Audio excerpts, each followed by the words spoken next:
Okay, so is it visible right now? Yes, ma'am. Yes. It's visible. Okay, great. So, good morning, friends, and welcome to another amazing session. I know Vinayaka Mission Research Foundation and the Vinayaka Mission Sankaracharya Dental College has been constantly, pursuing a lot of events. I have been a part of many of these events, and today it's just, a turn of the table because I have been a number of times a listener to these sessions. And today, being a guest speaker on this August gathering really is a proud moment for me. The topic of the day is soft skills, a game changer in today's world. And I'm sure you all will understand why do I say so. And thank you so much, Jayashree ma'am, the organizing secretary, Dr. Baby Johnson, the organizing chairman, and Dr. Jayachandran, the event coordinator, for giving me this beautiful platform to express my views on this. Personally, if you want to ask me what is it all about, it is going to be what was my takeaway from life after I completed my dentistry. So although 26 years of mine is compiled in 2 hours and presented to you, but I want to tell you that this is something which any of you can pick it up. Okay, so let me go ahead with the session. I have a few disclaimers, friends, and I would really like you all to take this seriously because this is something which is going to be a very different presentation. The first disclaimer is that, I'm sure many of you have switched off your video and you're attending. Fine, that is great, but then some of you would be physically attending only for the certificate which you're going to get at the end of the day. You're going to get a 2 credit points for that. So good for that too. But few of you, I'm sure, are going to attend and take notes. So those of you are the sincere, people who are going to listen to today's lecture. But the most important people who I would really, encourage all of you to fall into this category is those people who will apply these principles and grow. Those are the serious people who are attending one session after the other. So, that is something phenomenal.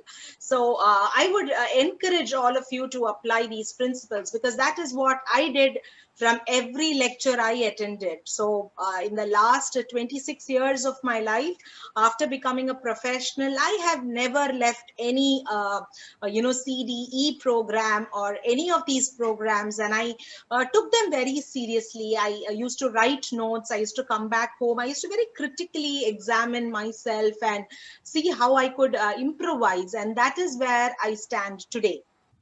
So I want all of you to be with a very open mind. I want you to think and learn, and definitely you would have a lot of ideas coming up, cropping up. So if you can actually get hold of a paper or a notepad and a pen, this would really make a game changer because you would be taking down some kind of nuggets which would be helpful for your progress. And all of you are free to WhatsApp me at my number. This is my number, which is on the screen. And this is very important because many of you would want to interact with me post this lecture. And some of you might be shy to open up in front of people. All that is accepted. But more importantly, if I have to tell you is, if there is something I could be of help, please reach out and I would be there for you. So that is my number, and you can WhatsApp me and I will get back to you at the earliest. So welcome to the world of dentistry, my dear friends, because I understand today's seminar or webinar is for all the dental students right from the first year. And this is predominantly for anybody for that matter. That's why I said all of us looking into the future. So welcome into this amazing world. I got into this world in 1990. So it's almost around 31 years that I have been a student of this, fraternity. And every day is a learning process. And only thing which I really do every day is what more can I learn and what more can I do to get, the best out of what I have in life, which is the entire life itself. So for those people who are not dentists, this is the only slide which has the word called dentistry. So don't get scared. Oh my God, am I going to hear only dentistry? So it's not that, but I just wanted to tell you that dentistry is a behavioral art first and a clinical science second. Strong interpersonal skills and humanitarian sensitivity are essential. And if I remove this word called dentistry, I can put any of the fields there, because today there is a lot more into world. And whichever profession you are, we understand that only few have made it to the top. And what is that which really makes a person to the top? So we have to identify these pointers. As Baby John sir and Jayashree ma'am had said, today's session is going to be a very interactive session, and I am going to give you pointers at every given point of time to help you understand and really retrospectively or introspectively think about what you are and who you are, and how you're going to get benefited after this lecture. So it's not going to be one of those lectures to say, oh, I did it, but I'm going to show you a formula where I did it and you can do it too. So this is how I look at it. And maybe 5 or 10 or 20 years down the line, all these 280 plus people who are assembled here, I would be super excited to hear your lectures and you saying that, this one lecture made a difference in your life. So, that is how I have planned the entire day today. So who are you is something which each of us need to identify. Many a times we don't really know who we are. We get up in the morning, we do our work, we keep thinking that we belong to a kind of a program, and we just go do our homework and come back, eat, sleep, and then the next day comes, years pass by, and ultimately we don't know where we're going. So who you are and who are you is something which you definitely need to think about. And what are you capable of? I'm sure all those people who have joined any course for that matter, right now, of course, dentistry, we know it's a 5-year program. So you've got in at a particular age, and 5 years down the line, you are going to become a doctor, you are going to become a dentist, and you're going to walk out of the college. But then out of the batch of 100 students, you only few make it on the top. So what is it that, each of us are capable of is another question which we need to ask ourselves. And what do you really want from this life of yours? Now, this is a very, very, very important question. And I used to ask this question to myself, almost every single day after I became a dentist. Because as you do your course, probably you don't have time to even think. You are so focused and you are thinking about how you can really work out in life. And then once the reality hits you, then you really understand, oh my God, what is it that I really want from my life? So this could be applicable to any of us, whichever program we are.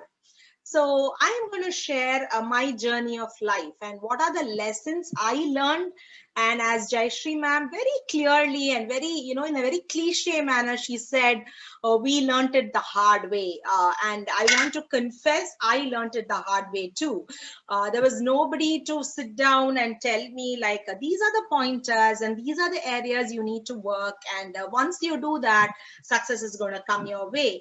We learned it so hard way that today we feel you all should not do that. So I'm sure many of us would have heard our parents or, our well-wishers say that they walked for 10 kilometers to go to school.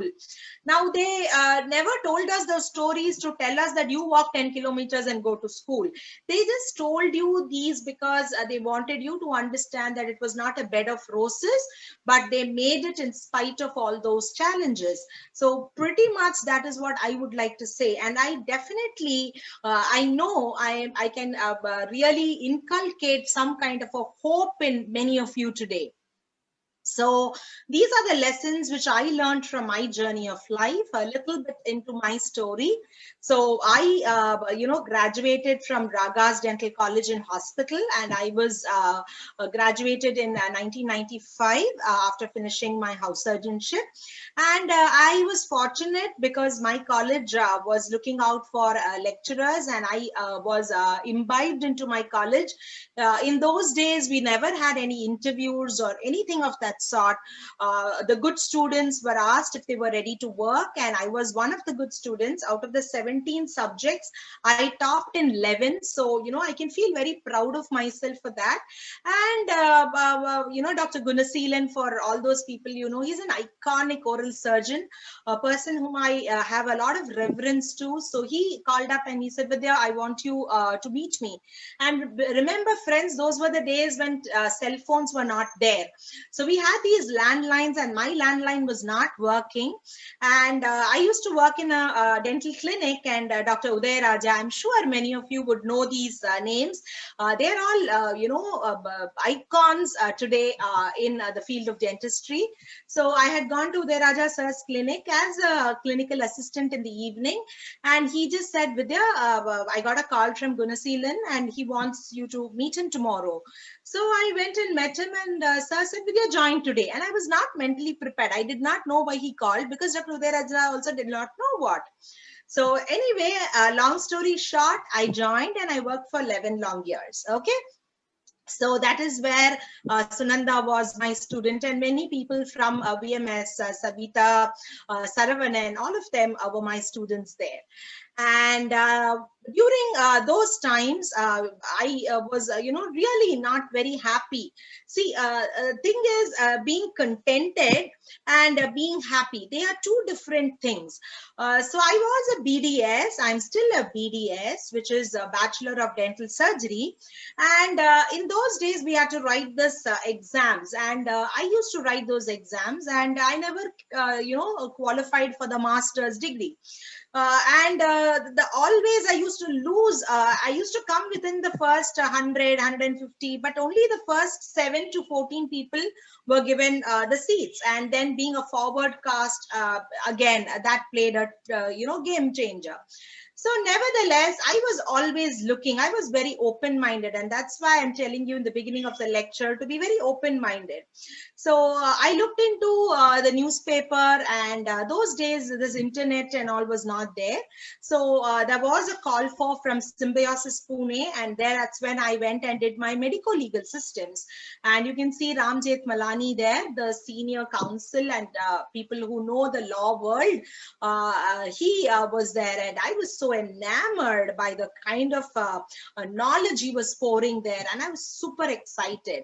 So that's where I graduated and got my medical legal systems. And then I went on to do my hospital and healthcare management, where I did my biomedical by myodental waste management from Symbiosis Center of Healthcare.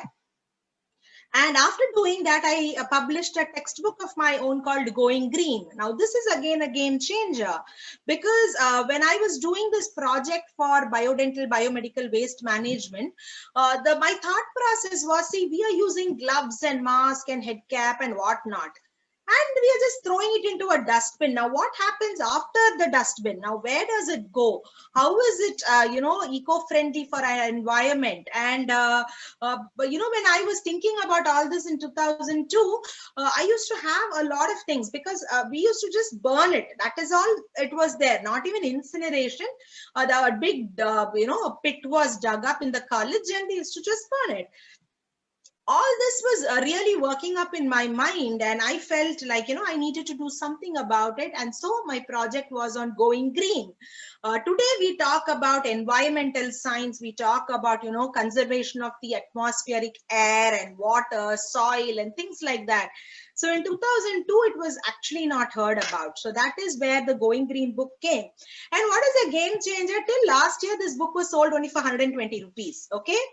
But now if you Amazon this book, it is around 600 bucks. So now you can understand what I wrote almost 19 years back. At that time, probably I was not, appreciated the way I thought it would be. But today, people are looking out for those best management practices.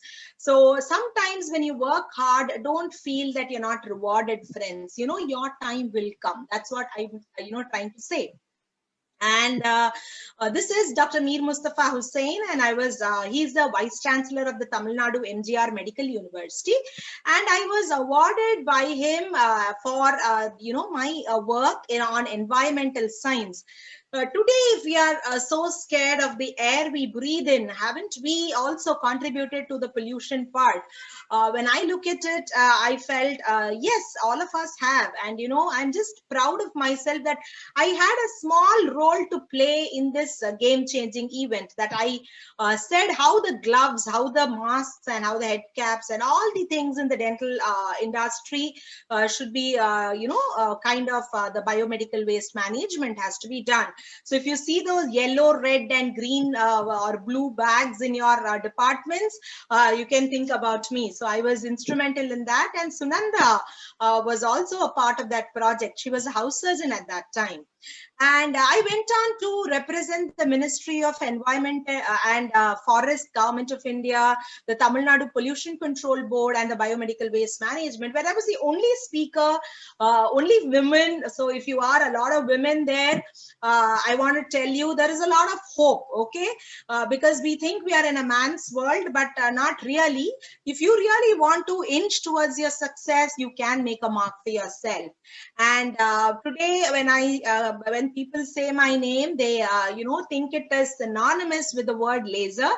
And here I am with the Dental Council of India President Dr. Dibyendu Majumdar, where I won the Outstanding Academic Excellence Award in Laser Dentistry. So what is the game changer here? The game changer is everybody said BDS and then it was NDS, right? So I did not tread that path. Probably I felt unlucky at that time because I could not qualify for the entrance exam or the NEET as it is right now. But then I was thinking there must be something in me which is good enough. So I was trying to understand myself better. And this entire presentation is going to be in that way for you. So responsibility is accepting that you are the cause and the solution of the matter. So I was thinking, oh, this is not right, that is not right. But the moment I started taking responsibility, that was really when I started finding the solution to this question. And if you're going to quit anything, quit being lazy. Quit making excuses and quit waiting for the right time. Don't tell me that after COVID becomes all right, I will do something. No, this is the challenge we are facing today. Let's work through our challenge. There is never a tomorrow. We know that for sure right now. So what is the best thing you can do every single day? A day is 86,400 seconds. What are you planning for today? God gifted you today. What is the thing you're going to change today to be a better person? So that was what was running in my mind. And faith is all about believing. You don't know how it would happen, but you know it will. Sometimes when you walk on this path, you'll be wondering, am I on the right path? I'm not getting any results. Will it happen? Will I make it happen? Will I make it big in my industry? But all I can tell each of those students here is each of you will make it big. I know it. It is for you to believe whether you would make it big. And stop waiting for the right time, the right moment, the right everything. There is no right time except the moment that you decide to start. And start now or start today.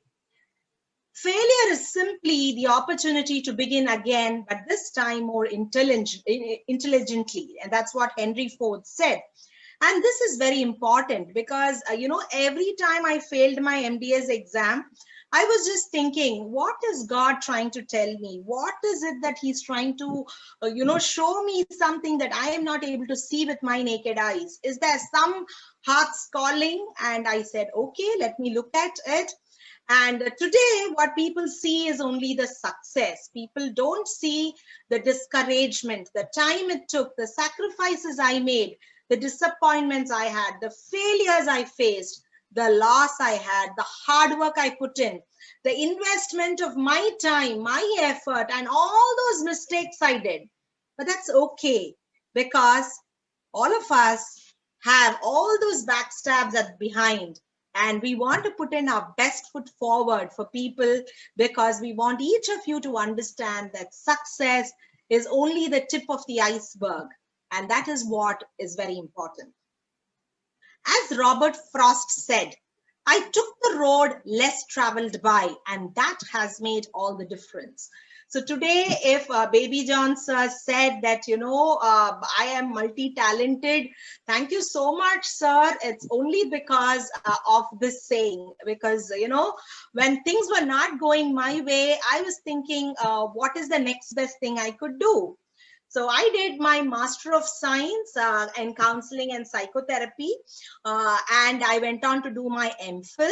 And my MPhil in the topic was, psychotherapeutic management of the patients in a dental office.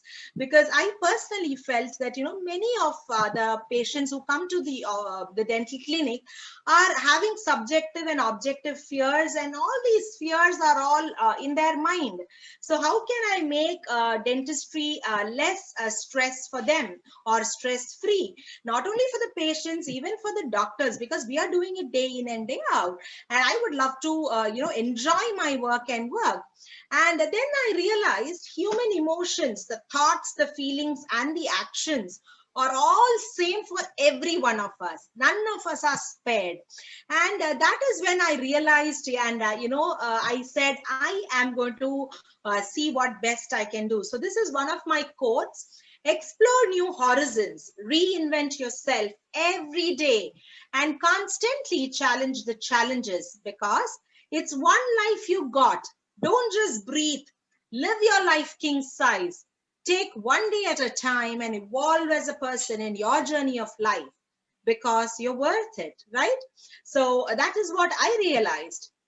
The next question which I have for most of you is, why do you think today's topic, I'm sure, Baby John sir and Jayashree ma'am very clearly said that, many of us graduate and come out. But why is it that only few people are very successful? So then we need to identify ourselves, right? And why? Because I want you all to believe and remember that each of you are beautiful, are worthy, are important, are special, are unique, are talented, and you are irreplaceable. So, this really made me feel, okay, there must be something in me which is good, and let me work out on myself for that. In that, I had to take my baby steps. It was not very easy. And I understood that I had to follow certain success principles. So when all my life, I was not a voracious reader. But when I found out that there is something going, not working my way, I turned to books. So I started reading a lot of books, and each of these books were constantly telling on certain points. I started writing down those points, and I started working on myself on those points. I started grading myself on those points, and those are the pointers which I'm going to share with you today. And these are your success principles, and this would work in any field you are in. Let's see what it is. So soft skills is definitely a game changer in today's world. And this board or this chart at the back told me I had so many things to work on. I had to work out on a lot of parameters to have that 360-degree grooming which needed, not only on what I had learned or evolved as a professional, but as a human being, as a complete person.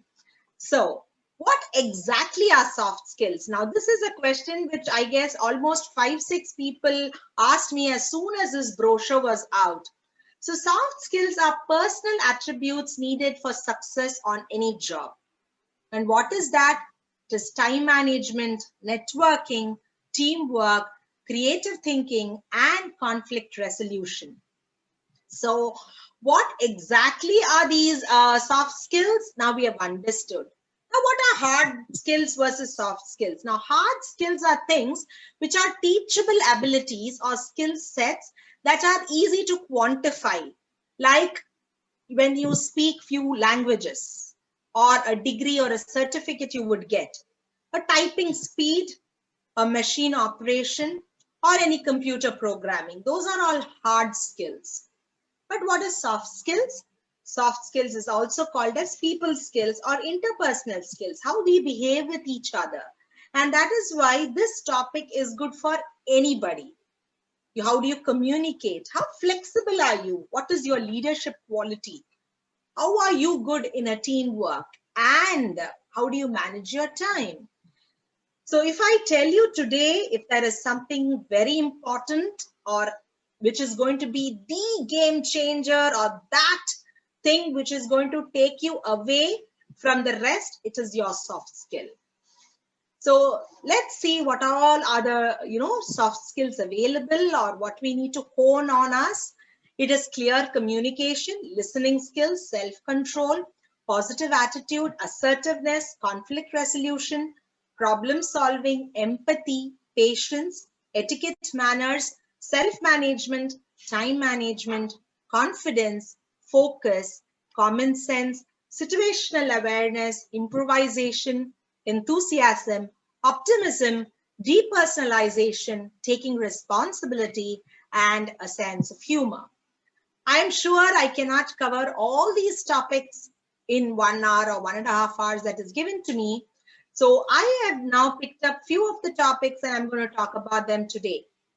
But before that, let's understand what we are going for. So for people who are going to take this lecture seriously, your next pointer. What are the characteristics that you think is stopping you from going to the next level? Next level, as in the higher version of yourself. What personal traits do you want to improve on? What is it that you feel somebody else is better and that is why they are doing it well, that you are not doing it? And what are your achievements so far? Because many a times when we, think about we need to improve, when I do personal counseling also, many a times people ask me, ma'am, when am I not good at anything? The answer is not that. You are good at so many things, and that is why we want you to write your achievements so far, because only then you will understand how far you have traveled and come here to be where you are. So accept yourself, embrace yourself with self-love. That is fine. But if you want to improve, you'll have to get out of your comfort zone. There is nothing which you're going to get only if you are going to be saying that you are the best, you're the best. You will have to move a little further, improvise on yourself every single time. And that is when you will be able to achieve much more. So I'm going to talk about these 10 points today, which are the most valued soft skills.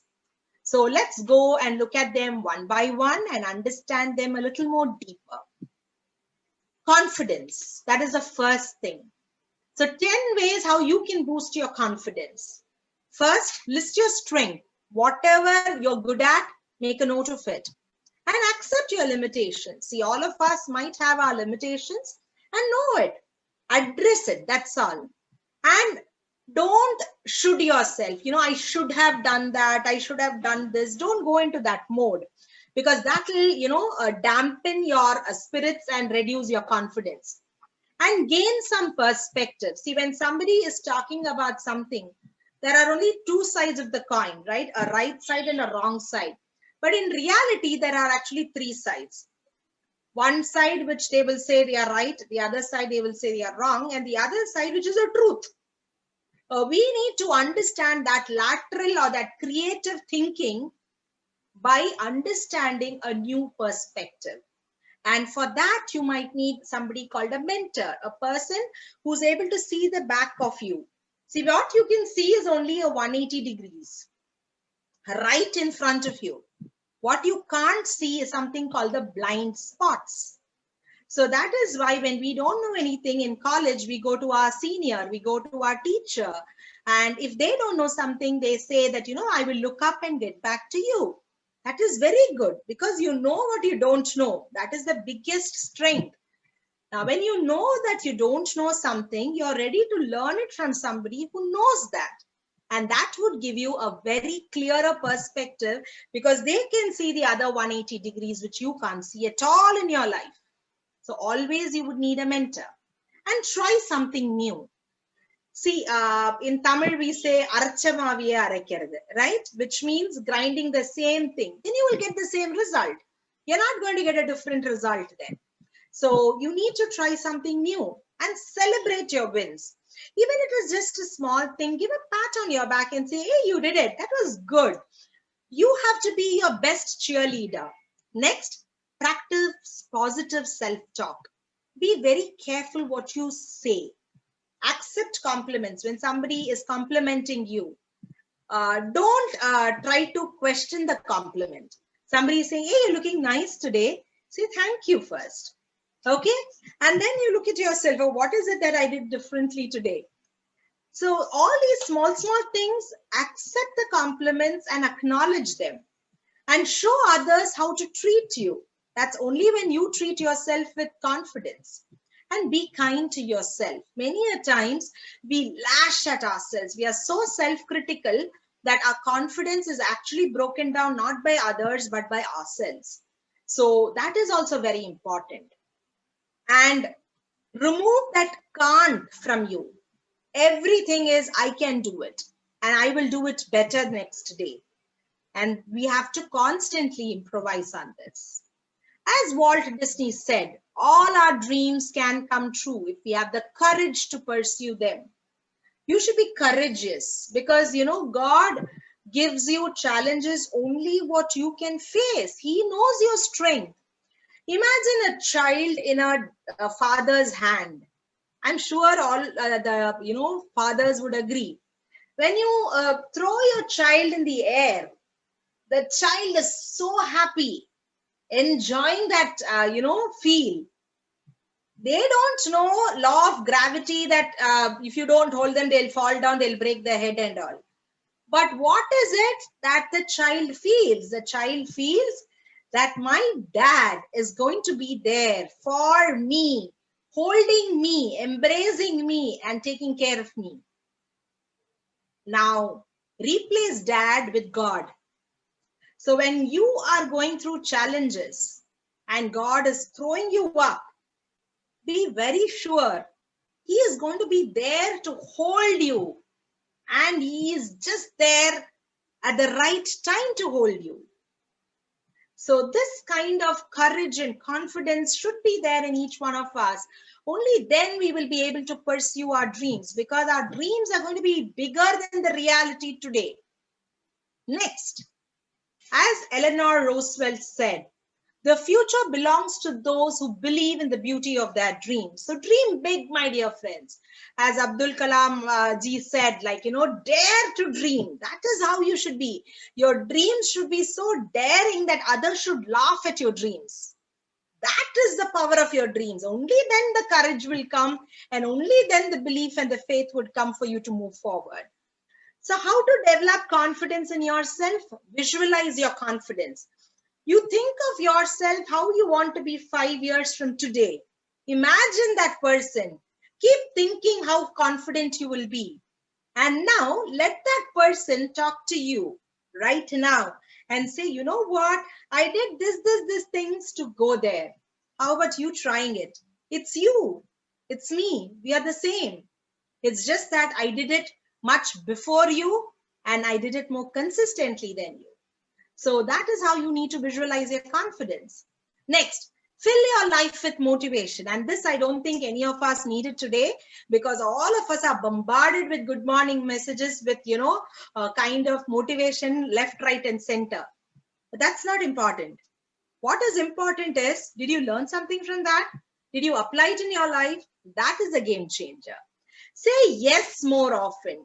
Many a times when we have done anything for that matter, there is a study which says that more than 10,000 no's we have heard before we are the age of 3. So those no's actually limit our capabilities. And we think we are only in that cocoon. I'm sure you must have heard the story of the elephant, and a baby elephant is actually chained with, the iron chain, and it tries to come out and free itself. It tries every single day. It bleeds, and then it understands that it is not able to do it. And now the baby elephant has become a huge elephant, and it is tied with just a rope made out of jute. No comparison. But now the elephant stops trying. That is how all of us become.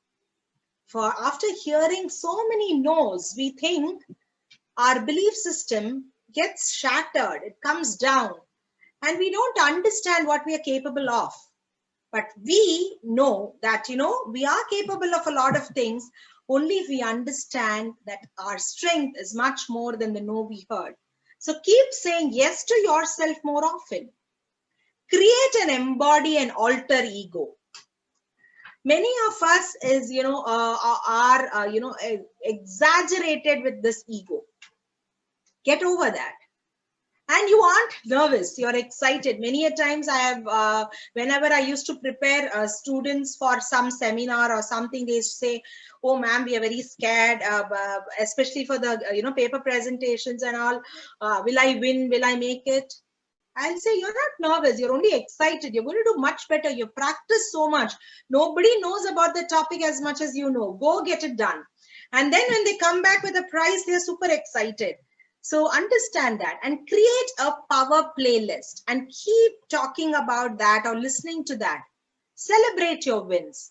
Focus on your strength, and posture matters. So how many of you are sitting with your back erect, your spine erect? That's very important. Today we talk about posturology, we talk about occupational hazard, and that goes on for every one of us. So posture is something which will also aid in confidence. The way you look at people, the way your head is held at the same level as theirs. If somebody is talking to you, and you're talking to them at the same eye level, that is the best thing you can do. Smile and, spread that smile always. Create that ripple effect of the smile and dress your part. You should dress for your success. So always, dress one notch above than you are expected to. And that's very important.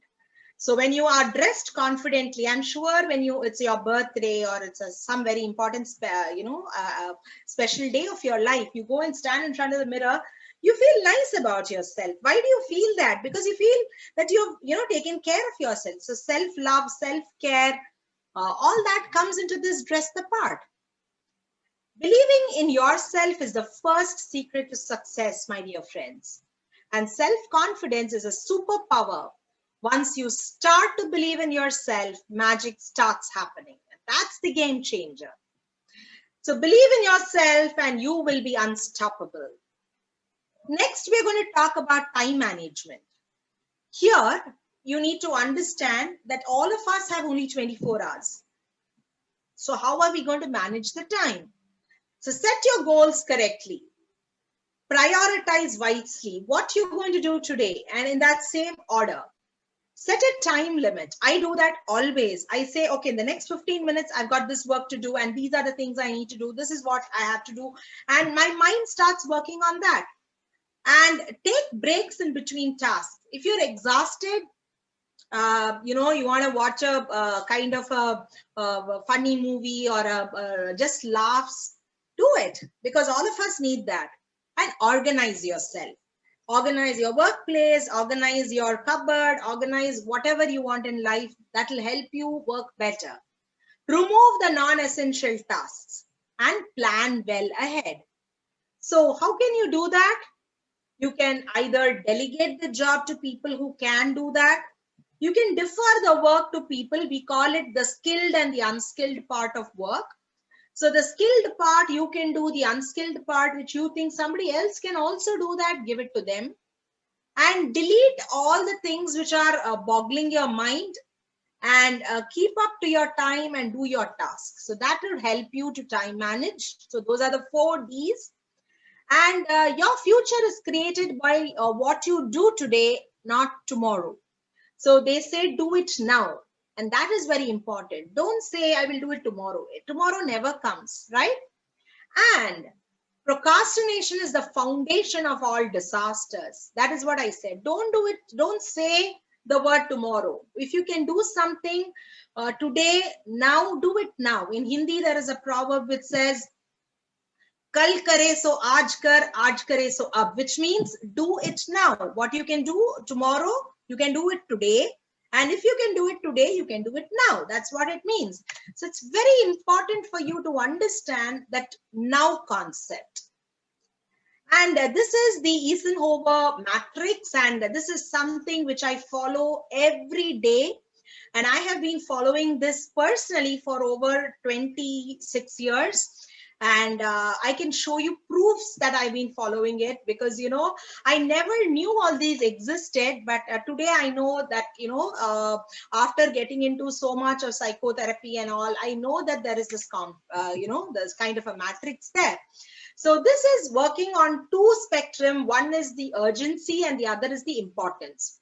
Now, how urgent is the task and how important is the task? So that's what we say. Now, if it is of high importance and high urgency, it is action time. Do it now. Do it first. If it is of high importance and low urgency, do it next. If it is low importance and high urgency, do it later. Or you can delegate to people. But it is of low importance and low urgency, don't do it at all because it doesn't really matter. So once you start doing, and how should you do this? Please understand, my dear friends, this has to be done the previous night itself, and we'll work out on that. This is beautiful book by Brian Tracy called Goals. And I love the subtitle which says how to get everything you want and faster than you ever thought possible. I'm sure we all want something and we want it faster also because we believe in the 2-minute noodle category, right? Instant gratification we need it now. So follow this book. And in this, he says about 2 very important things. He said people are divided into 2 categories. One is people who set goals and one people does not set goals. So the people who set goals have a sense of purpose. They know why they're doing that. They have an exact plan for achieving success. They use time to the best ability and stick on to that plan. They don't say, oh, I didn't do so much, so let me take a D route. No, they don't procrastinate on doing important tasks to advance the goal. And they fulfill the desires and then set new goals. So they work one goal to another goal. And that is why they become successful. So those are the people who set goals. Now it could be exam is approaching. I have so many subjects to study and I have so many chapters in this one subject and I have so much of time. So let me do this one chapter. Let me do it in 2 hours. Now this is something which I'm talking from the student's point of view.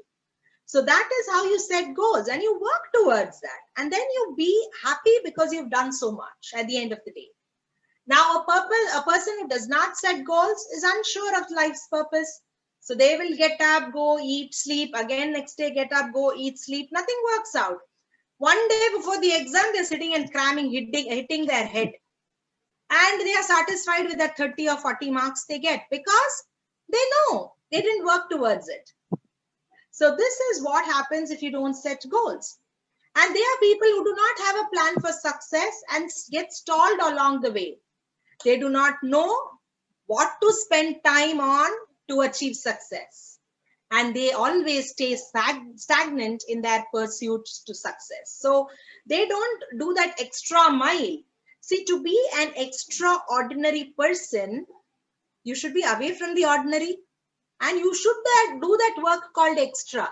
Only then you will become the extraordinary person. Next is the self-management skills. Now, if you ask me which is the most important, I would say this. Set goals, make a plan, be patient with yourself, be focused, and stay organized, work hard, and reach your goals. And this You can do it in many ways. So let's understand few of them. First is breathing and relaxation. So you need to understand your breath. And of course, in today's time, I think, breathing is the most important thing. We want a lot of oxygen into our lungs and we want our lung health to be proper. So you need to know how to control your emotions. So when you are a little bit perplexed or stressed, then your breathing becomes faster. So you know you have to control your breath. And that's very important. So step one is on self-management. You know the diaphragm breathing. I know I'm not going to do a breathing technique class today, but hopefully in future, I will show you all these things also. Then we have the deep breathing exercise and we have the relaxation technique. We call the clavicular breath the intercostal breath, and we call the diaphragm breath. So we need to do all these breaths to actually understand the importance of this, to stay calm. And only when you stay calm, you can think with clarity. Another example is, imagine showing your face on a boiling water. In the boiling water, you're seeing bubbles. When you look at that, you will only see a half distorted face. That is how it is when you are internally agitated. So when you are internally agitated, you can't see anything clarity with your eyes. You can't think anything with clarity. So deep breathing and relaxation is the first thing for self-management. Next is emotional healing. Now, this is very important because you should be, having something called like the childlike enthusiasm. Now, imagine a child. This child is a person who's actually working on all aspects to improve themselves. And you should address your underlying causes. And the child has a lot of imaginary. Have you seen children with some stone? They will say, this is my car, and they will say, and all. They will put all the kinds of sounds and they will work around that small toy. Where is that child in you? This is called childlike. We are not going to tell you to be childish. There are two different terminologies. Childish means you are not behaving the age you are in. But childlike is something with that kind of an enthusiasm, with that kind of an attitude you're trying to present yourself. Revisiting and revising the memories and positive connection with yourself. As Swami Vivekananda said, the most important person in this entire universe is you. Do you have a good relationship with yourself first? Are you being very critical about yourself? Is something you need to know. Next is self-motivation. Be a good friend to yourself. Have targeted affirmations and positive self-talk and a mental rehearsal and positive imaginary. And physical well-being, of course, you need to respect your body. And you should have a good relationship with that, good relationship with food. The hard part gets easier, I know, and the positive vision and new habits to be developed over time. So set a goal and then make a plan, get to plan, stick with it. That stickability is something like, let me give you an example of an envelope. Now I am sending a letter from Chennai to Salem and I have the address written on a paper, and that paper I've stuck it to the envelope with a glue. Now, what is the credential that this letter is going to come and reach Salem? It depends on this address being stuck to that envelope with the glue, that stickability. So the way you are focused to your goal depends on your stickability. Now imagine this goes away. Will this envelope ever reach Salem? Will you ever reach your goal? Never. So sticking with it is very important, and then you reach your goal. So another exercise here is write down what work you have every single day, the previous night itself. I'm sure all the women here who get up in the morning know exactly what to put on the gas stove. They have planned the breakfast, they have planned the lunch, everything is up there. So before they hit the bed in the night, they know what they're going to cook the next day. So we know all this, but if we do it even in our profession, in our personal lives, in whatever we want to do, we would make it big. Next is prioritizing. And after you have done all this, after you do the work, score it out when it is done. That gives you a sense of, achievement, and you will see how much more you have actually done than you thought you could. That's also a very important thing. As Mahatma Gandhi ji said, keep your thoughts positive because your thoughts becomes your words. Keep your words positive because your words become your behavior. Keep your behavior positive because your behavior becomes your habits. Keep your habits positive because your habits becomes your values.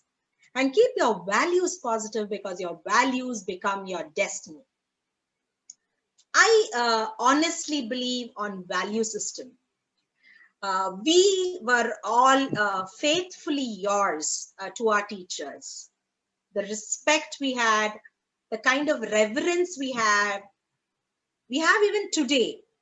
Whenever I see my seniors, when I see my teachers, there is a lot of respect which comes out first. And that is what has brought me where I am today. So a big shout out to all my teachers, to all my seniors, to all those mentors who really groomed me for what I am today. And that value system is what we can pass on. And that is actually priceless. That is something which is, what we call the intangibles which you can get.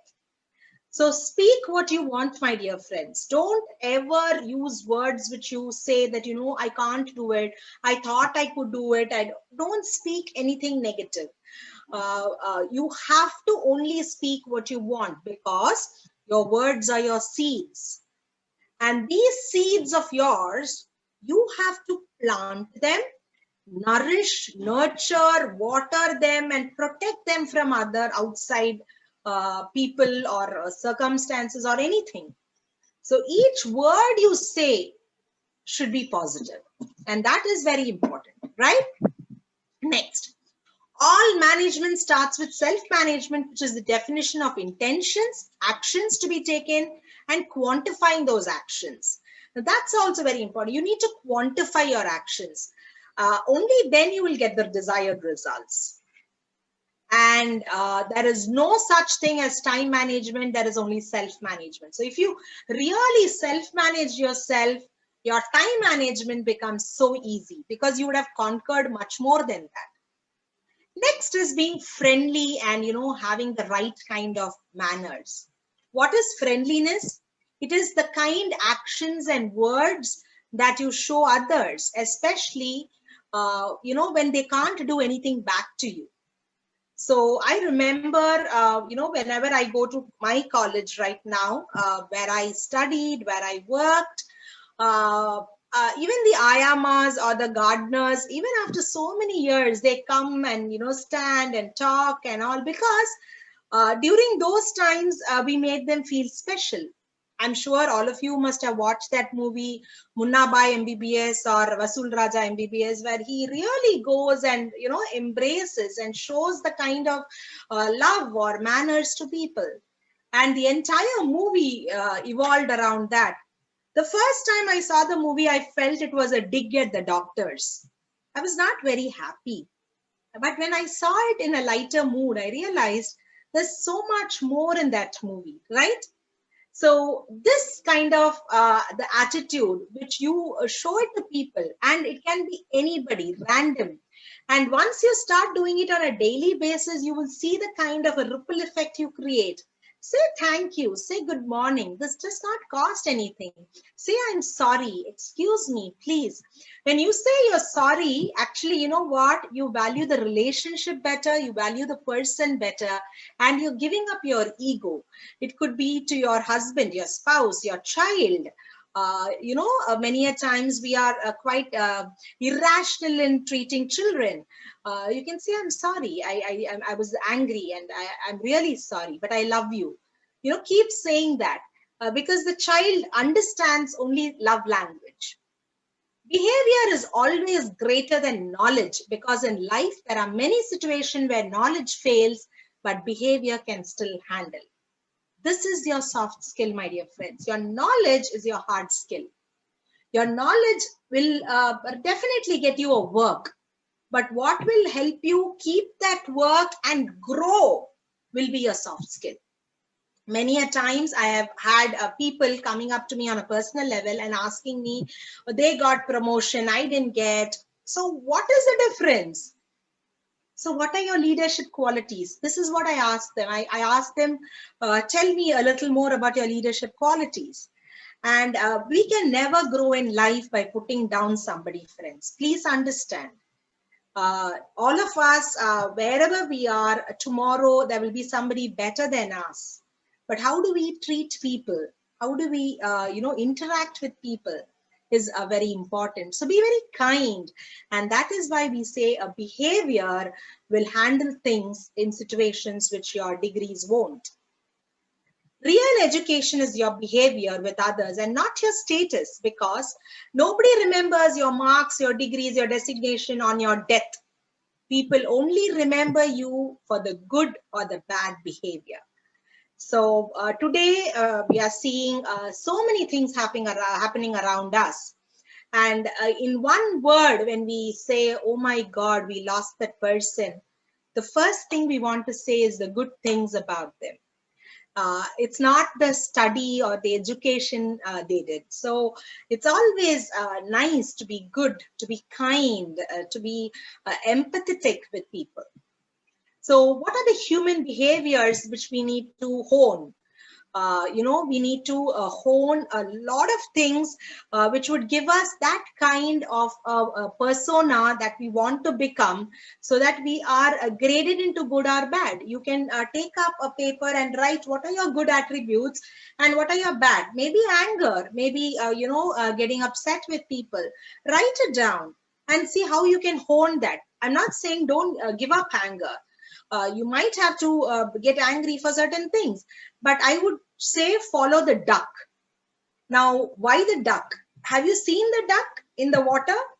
The duck actually, wades its face very cutely outside, but inside the water, it is paddling its feet very fast.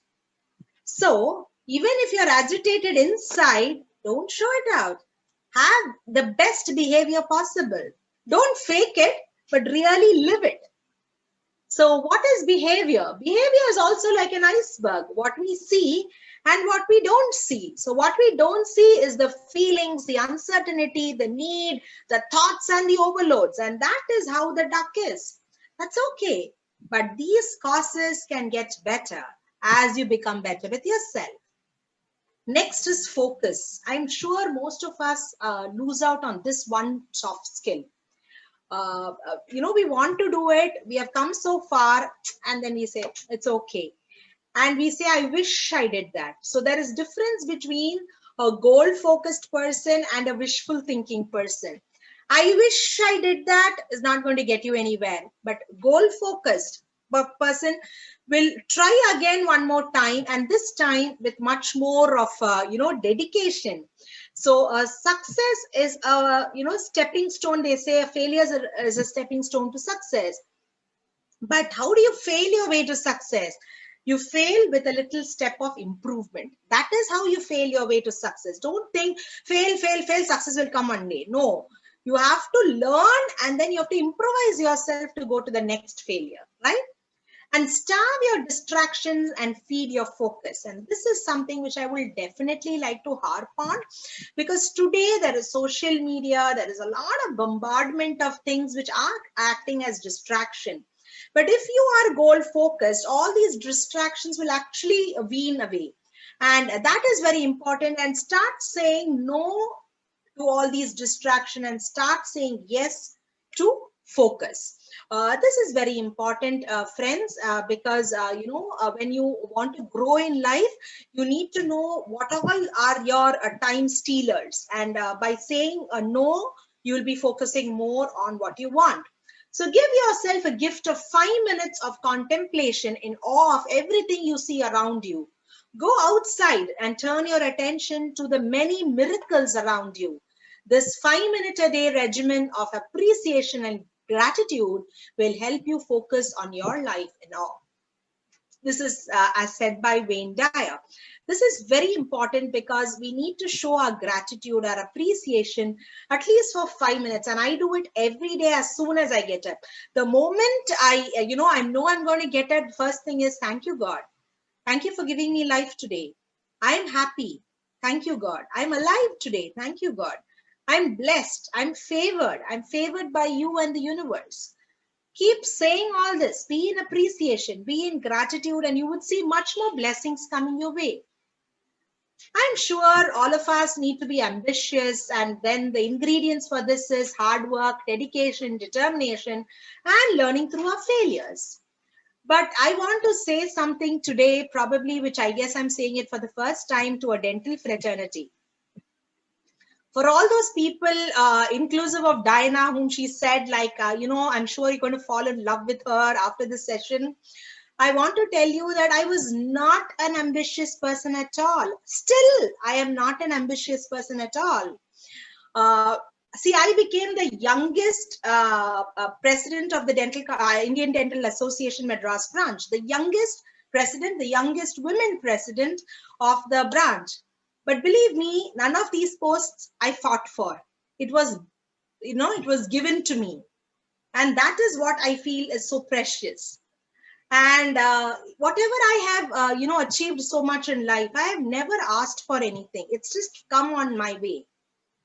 And why was that? It was because I was sincere. I think that is the word. I was not ambitious, but I was sincere in whatever I did. And that is what has actually redefined itself as an ambition.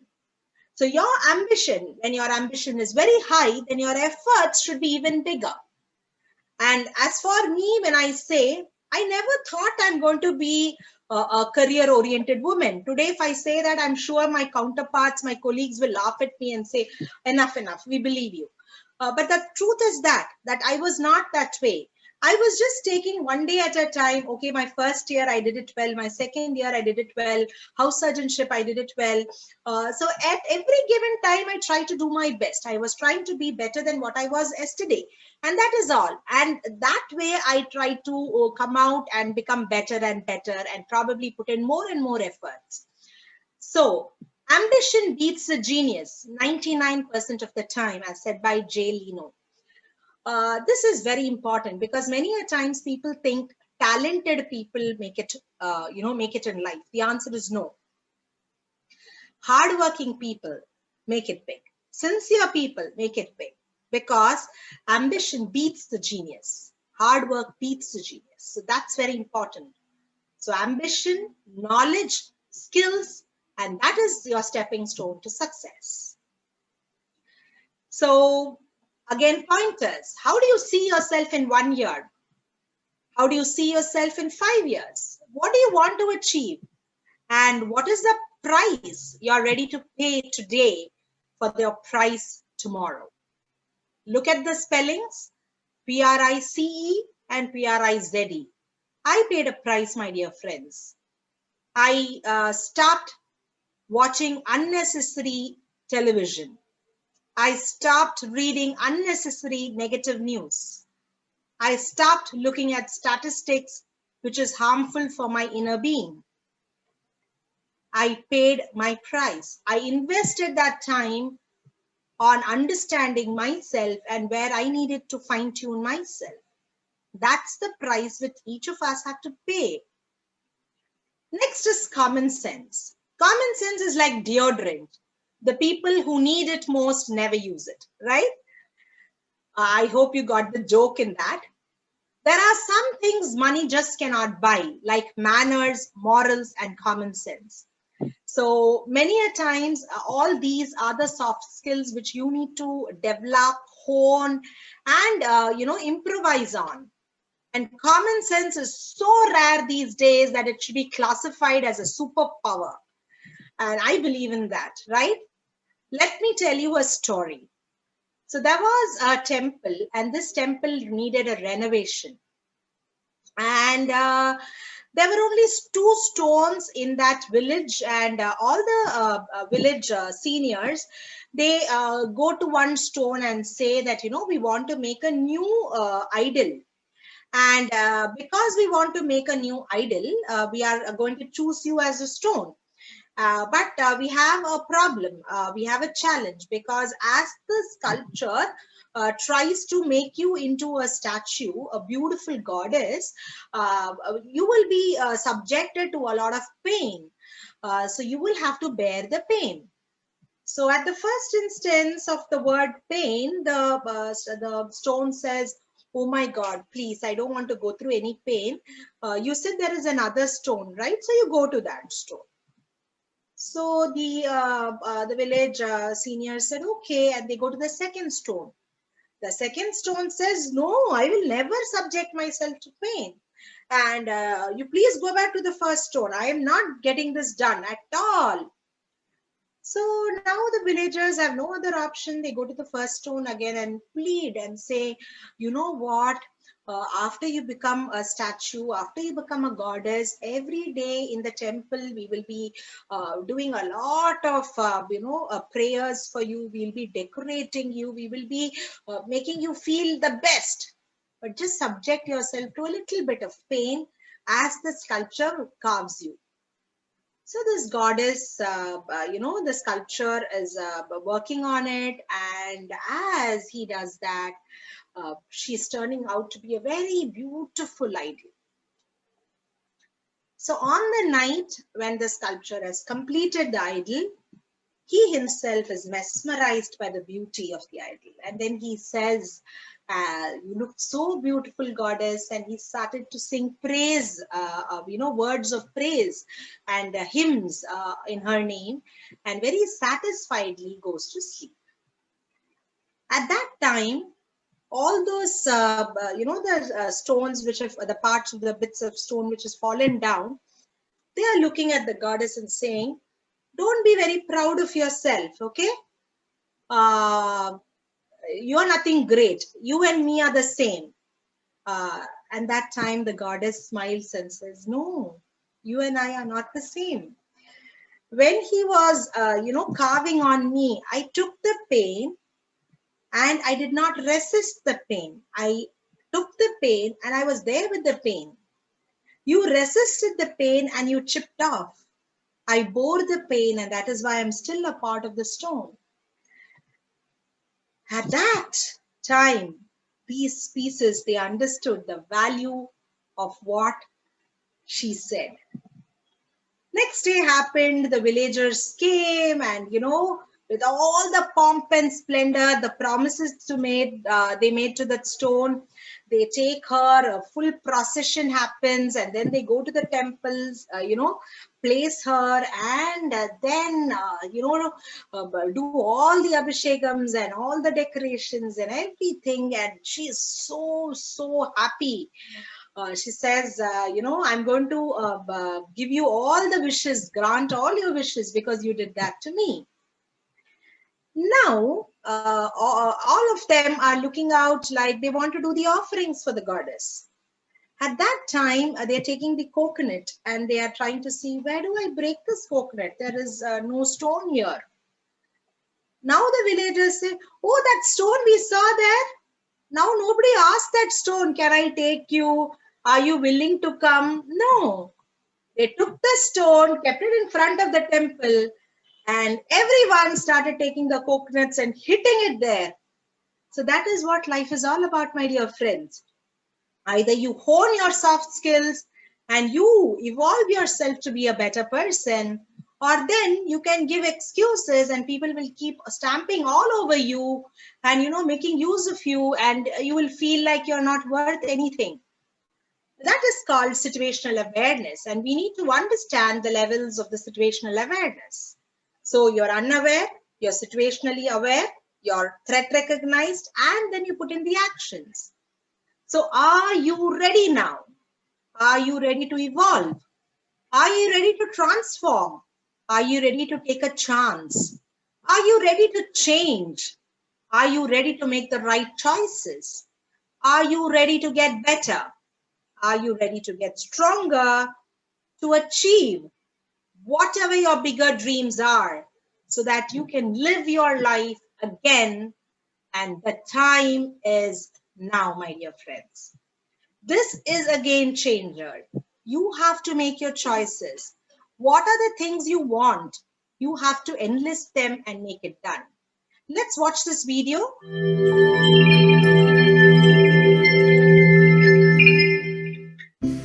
I believe in positive brainwash. When you get used to think positive thoughts, it becomes your default state of mind. This is why I love to hear about success stories. It motivates me and gives me hope. If others did it, I can do it too. In this video, I'll talk about 7 famous success stories. Michael Jordan. Michael Jordan has always loved sports since he was young. When he was in high school, as a sophomore, he tried out for the varsity team but was rejected because he was too short and inexperienced. However, he didn't give up. The next summer, he grew a few inches and practiced non-stop. Thanks to his hard work, he got better and better, and as a senior, he was selected to the McDonald's All-American team. His career continued to develop and he made it to the NBA at 1984. He had ups and downs, retirements and comebacks, but he is still considered to be the best basketball player of all time. I've missed more than 9,000 shots in my career. I've lost almost 300 games. 26 times I've been trusted to take the game-winning shot and missed. I've failed over and over and over again in my life, and that's why I succeed. I can accept failure.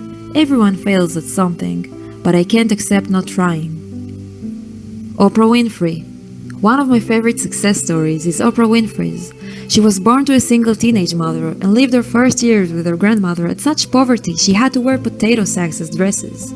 When Oprah was 6 years old, her grandmother became ill, so she moved to live with her mother. At age 9, she was raped by her 19-year-old cousin. At age 14, she moved to live with her father at Nashville, Tennessee, and there her life turned around. She became interested in media, and when she was 19, she pursued a career in television. She was the first black female news anchor before the age of 20. Despite that, she was sexually harassed at work, and a few months later, she was fired because the producer said she was unfit for television news. She started hosting the morning talk show AM Chicago and turned it to the highest-rated talk show in Chicago. It was later renamed The Oprah Winfrey Show. Her career soared, and she is now one of the 400 richest people in America, inspiring millions of people and constantly helping the community. Create the highest, grandest vision possible of your life, because you become what you believe. Steve Jobs. Jobs was born in San Francisco to parents who gave him up for adoption. He had difficulty making friends and misbehaved at school. At 1976, he and his partner formed their company, Apple. At 1984, the company introduced its new computer model, the Macintosh, which was a failure. It was the beginning of Jobs' downfall. He was removed from the Macintosh group and became powerless within his own company, but it didn't let him bring him down. Jobs hired a few former employees and started a new company, called it Next. At 1996, Apple purchased the software of Next for over $400 million. Jobs returned to Apple and later became the CEO. Apple became a huge success, producing and selling popular products like iPod, iPhone, MacBook, and many more. When Jobs passed away, he left behind him a legacy that will last for years. Your work is going to fill a large part of your life, and the only way to be truly satisfied is to do what you believe is great work. And the only way to do great work is to love what you do. If you haven't found it yet, keep looking. Don't settle. As with all matters of the heart, you'll know when you find it. Marilyn Monroe. Marilyn was born in 1926 as Norma Baker. Her childhood wasn't easy at all. Her father was unknown, and due to her mother's mental problems, for 6 years she was brought up by foster parents, and later on she was moved between different orphanages and foster homes. When she grew up, she got married and divorced twice. Baker worked at a munitions factory, and there she was discovered by a photographer who was struck by her beauty. She started a modeling career and changed her name to Marilyn Monroe. Further in her career, she played in movies and became a famous actress. Even now, years after her death, Marilyn Monroe is still a Hollywood icon. Imperfection is beauty, madness is genius, and it's better to be absolutely ridiculous than absolutely boring. Walt Disney. Disney has always been interested in art. As a youngster, he used to sell his drawings to neighbors for little money.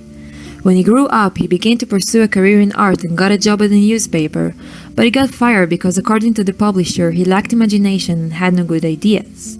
Later on, Disney decided to open his own animation business, named Lafograms, which eventually fell bankrupt. But he didn't give up. With a suitcase full of dreams and $20 in his pocket, he headed to Hollywood to make his dream come true. With popular characters like Mickey Mouse and Snow White, his animations became a huge success. In 1955, another dream of Walt Disney came true. The amusement park Disneyland opened in California. Today, there are 11 Disneyland parks around the world, and the Disney company continues to produce new series and movies. If you can dream it, you can do it. J.K. Rowling. This is definitely my favorite success story. Rowling lived in Edinburgh, England, as a single mother to her daughter and struggled financially, but never stopped writing. On a delayed train from Manchester to London in 1990, she wrote her initial Harry Potter ideas on a napkin.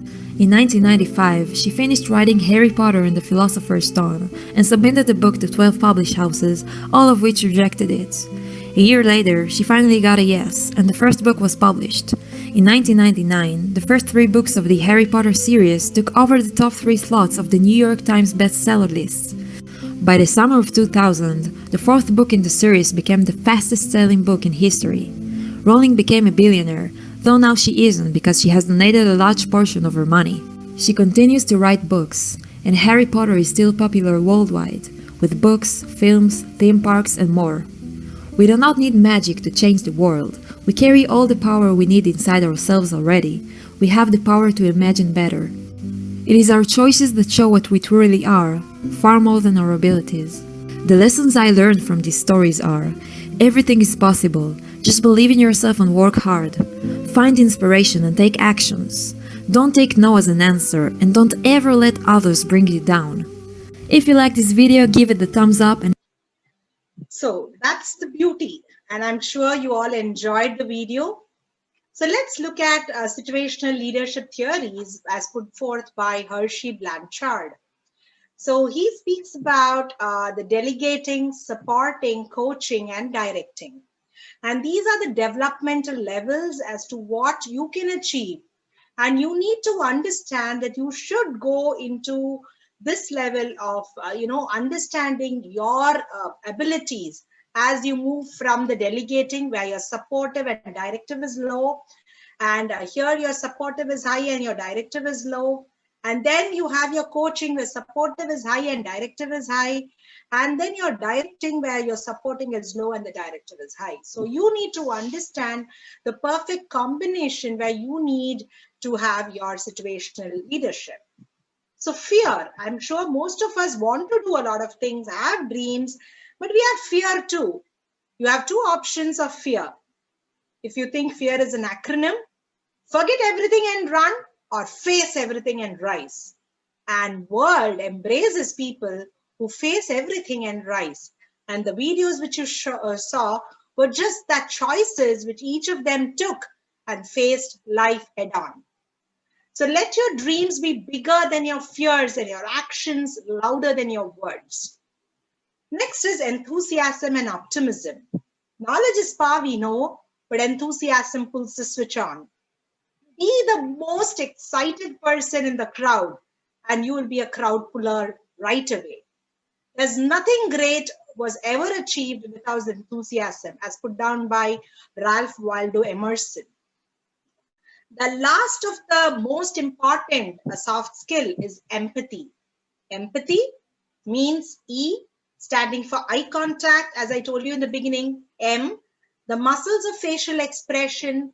P is your posture. A is the effect you can give. T is your tone of voice. H is the hearing of the whole. In this case, if you're a doctor, the patient. And Y is your response. And once you have this empathy, you will be able to communicate better. If you're a doctor to patient communication, that gets better. If you're any person trying to communicate, even when you go to a shop to buy a material or any grocery or anything, your empathy is what would come forward. As John C. Maxwell in this beautiful book called Everyone Communicates, but Only Few Connect, he said, what the most effective people do differently He gave us 5 principles, and these 5 principles are foundational for understanding how you can connect with people. Connecting increases your influence in every situation. Connecting focuses on others. Connecting goes beyond words. Connecting always requires energy, and connecting is more skill than natural talent. And that is why we need to understand these soft skills of connecting to people rather than just communicating. As Dale Carnegie said, knowledge isn't power until it is applied.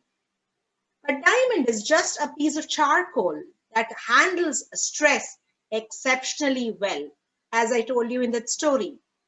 So I'm going to tell you another beautiful book and a story. I would encourage all of you to buy this book and read. Nevertheless, I'm going to tell you the story and the principles of the story because I'm sure all of us want to be a better leader. And this is a story by Jack Myrick, and the book is called 5 Ancient Principles of Leadership, the Fable of the Ship Builder. So this is a story based in Greece. And here is a man with his wife and his 3 children, 3 daughters. Very healthy, very wealthy, and he's a ship maker and very happy with his family. Once he gets an assignment to build a ship, and what happens is he's having some trouble with the workers. One of his workers, the manager, is so dedicated and he is not able to find new workers to help him build the ship. The target date is done, and if they don't build the ship by that time, they are going to pay a heavy price, and all his reputation and all his hard work so far is going to be at stake. So he is very confused, and he goes to a marketplace. And in the marketplace, he is trying to talk to a very good friend of his. And his friend says, "Oh, is that so? Then I think you should go to the ship maker and you should, ask his help. He's an old wise man, and he's definitely going to help you." So this person goes to the old ship maker and asks him his advice or mentorship. And the ship maker puts forth 2 clauses or 2 what do you say, the kind of things that he would have to pay back as money or something like that when he gets the ship done. So conditions that he has put, this person agrees to those 2 conditions, and he says fine. He says, whoever you have on board, make them feel appreciated. So he says, okay. And he says, I will give you time to follow this one advice weekly. So only after you have followed this 100%, you can come back to me the next week. So this ship maker goes back, and he gets back to his team and makes them feel appreciated every day of the next 1 week. And he goes back to the ship builder again and says, sir, I have made them feel appreciated, and I want to know the next principles of leadership. So he says, okay, and see their potential and not their flaws. So he says, sir, why don't you give me all the 5 principles all at once? He says, no, it does not work that way. You need to apply them, and only then you would see the results. So he says, I don't have time. I have only 5 weeks, and 1 week is gone, only 4 more weeks. Otherwise, my entire life's savings is going to go. But the shipbuilder is very clear, and he says, no, you just get the second and then go. So he goes and he says, okay, I would see their potential and not their flaws. And he starts working with them. Now he finds 2-3 more people coming in to help him work.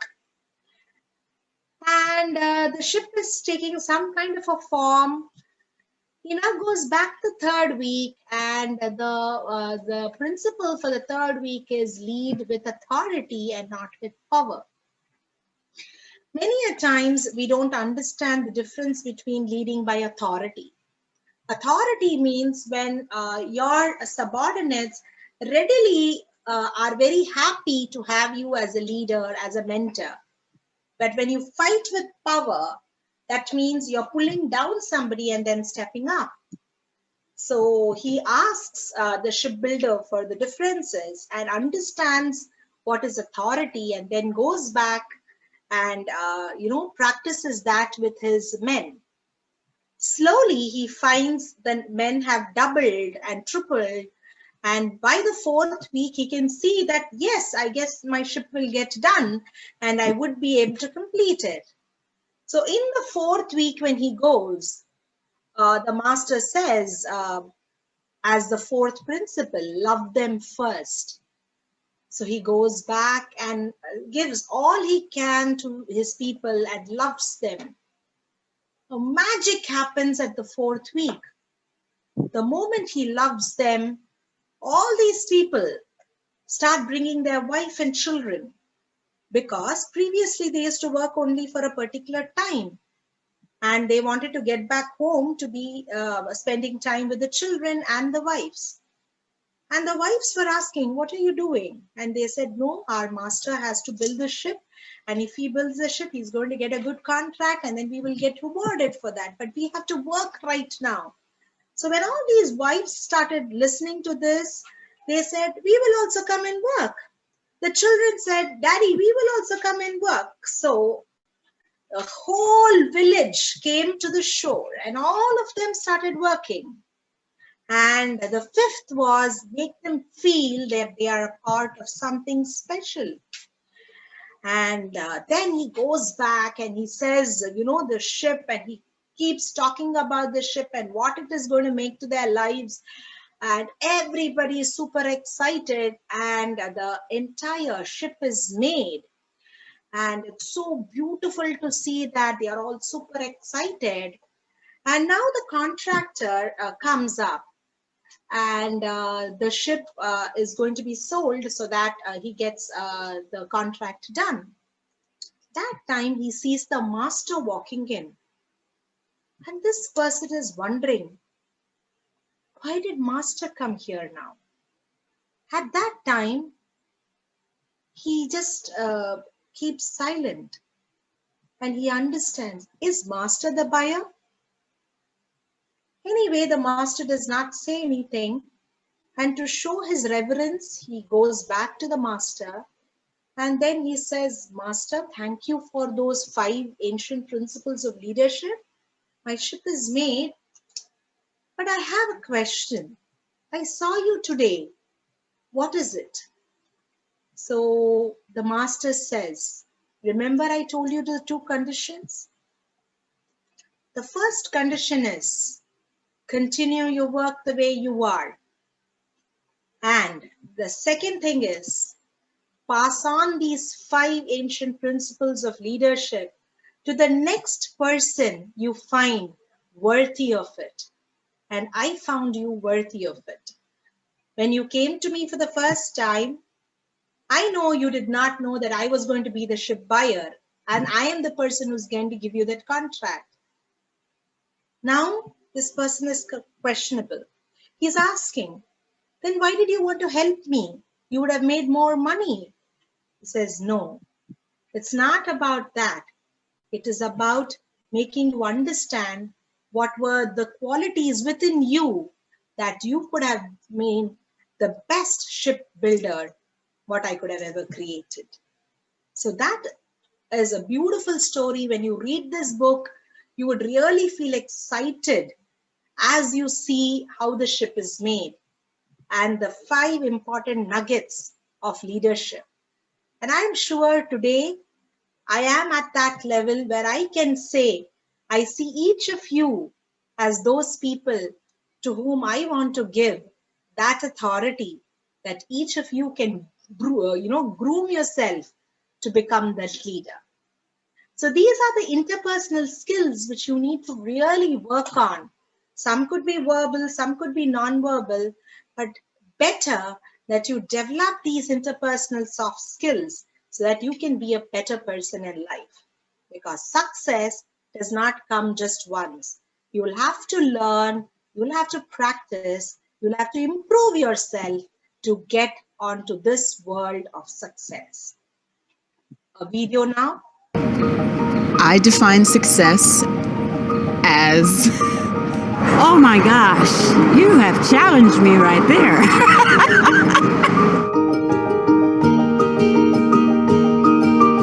I define okay. I guess I don't know. Success means motivation, passion, determination. Going to Disneyland. Just kicking down fear and doing what I have to do to survive.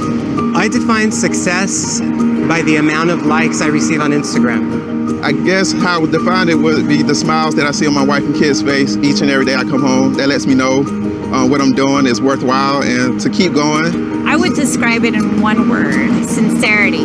Achieve the goals that you set for yourself. I started my Instagram account back in 2012. At that time, I had just lost my job, and it was one of those rare moments when I felt like I had time to really think about what I wanted to do with my life. I fell in love with Instagram. Now I do that as my job. I want to go back to law school to help change laws and also to improve society and the world understanding of people in general, especially those who are deaf and hard of hearing. I have thought about going back to school, even online, because I don't think I could sit in a classroom with youngsters. They probably call me grandma. Actually had a child at 22. I never really had time to go back to school, but he turned 5 and I went back and I got my high school diploma at 27. One of the goals I set for myself many years ago was to have a happy family, and I think I've been successful in that. My first love is, besides my wife, is music. I feel like I just have a lot to say to the world. I want to be the #1 Instagrammer in the world. Waking up with the complete biggest smile on your face, knowing that you're going to make it. I would tell people to follow their gut. It's never too late to do anything. Don't sweat the small stuff. To embrace others for who they are. I think we all deep down know what we want to do in this world. And don't be afraid to be you.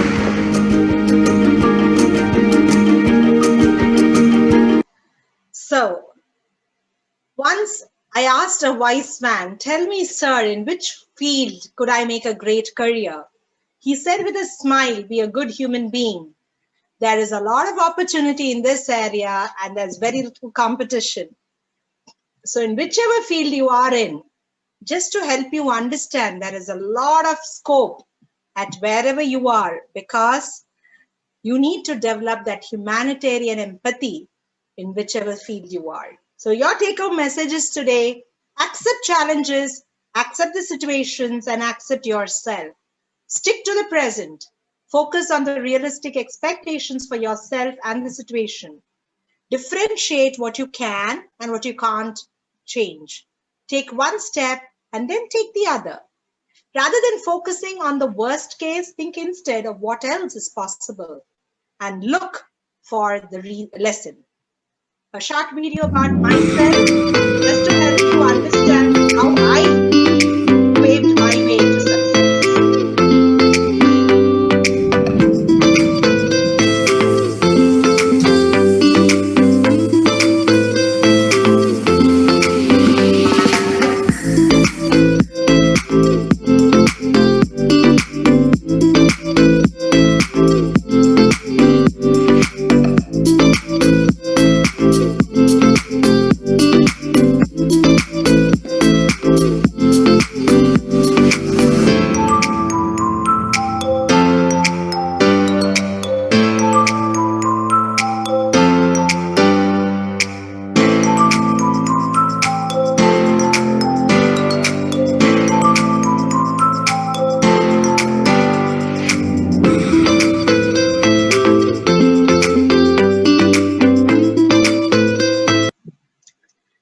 So thank you, friends, for being a patient listener. Thank you, Jai Shri ma'am, Baby John sir, Reena ma'am, Jai Chandran, Sunanda and Diana, and the entire organizing team for this awesome opportunity For people who want to follow me, I've given my number to you, all of you. I am on Facebook, Insta, and WhatsApp at the same number, and I'm open to questions. Thank you for the opportunity once again. Thank you, ma'am. That was a splendid and an eye-opening session, I guess. I think the session was crystal clear, so there's no doubts or queries in the chat box. And I guess the people will be contacting you very soon. Knowingly or unknowingly, you have almost imbibed most of the qualities, whatever you are telling within us. Maybe if some of my colleagues are there, they might accept it. And anything, if you have any queries, you can post it in the chat box. Students, there are still 250 participants in the participants list, ma'am. None of them have left. I'm very happy